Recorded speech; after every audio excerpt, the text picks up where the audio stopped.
Bonjour à tous et bienvenue à cette nouvelle vidéo.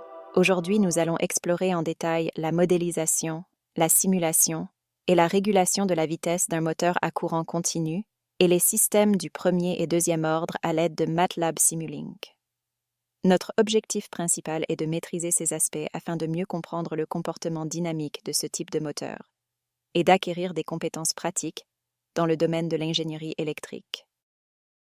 Ce travail vise à utiliser MATLAB Simulink pour modéliser, simuler et ajuster la vitesse d'un moteur à courant continu.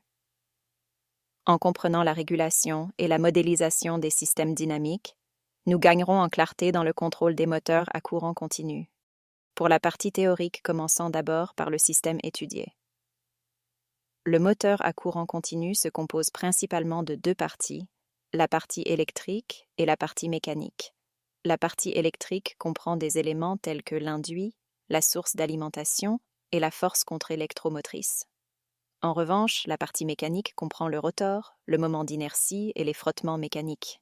Voici les équations électriques et mécaniques. Le schéma bloc du MCC.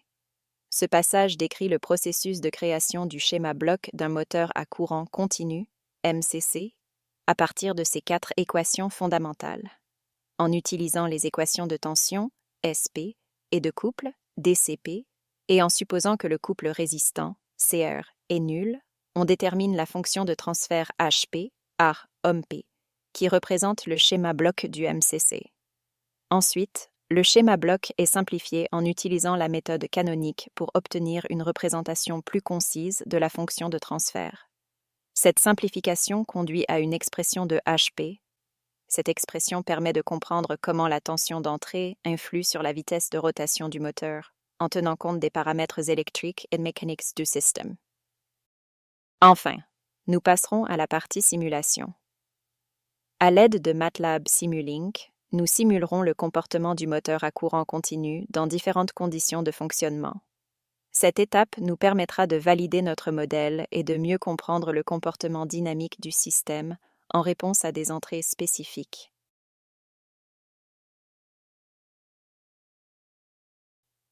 L'objectif de ce TP est d'utiliser MATLAB pour réaliser des tests dans le cadre de la programmation linéaire, LP. Voici l'exercice 1 qu'on doit soigner.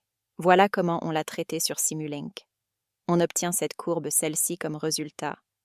On remarque que la courbe jaune augmente peu à peu pour se stabiliser à une valeur maximale.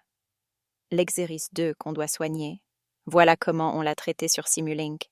On obtient cette courbe, celle-ci, comme résultat. On remarque que les deux courbes bleues et rouges augmentent peu à peu pour se stabiliser, à une valeur maximale, tandis que la courbe jaune est sous forme pseudo-périodique. Passant au TP7, qui porte sur les systèmes du premier et deuxième ordre. Son objectif est d'explorer les systèmes de premier et deuxième ordre, en se concentrant sur leur modélisation. On a traité ce TP à partir de cet exercice, qui ce dernier, on va aussi le traiter, à travers Simulink, comme suit, pour M5. Voici la courbe obtenue, pour M1. Voici la courbe obtenue, pour M0.4. Voici la courbe obtenue. De plus, on a découvert deux types des entrées à partir de cet exercice, et on a suivi les mêmes étapes que le premier exercice. Il y a une entrée à échelon, un signal qui passe instantanément d'une valeur constante à une autre à un moment précis. Elle est souvent utilisée pour simuler des changements soudains ou des perturbations dans un système.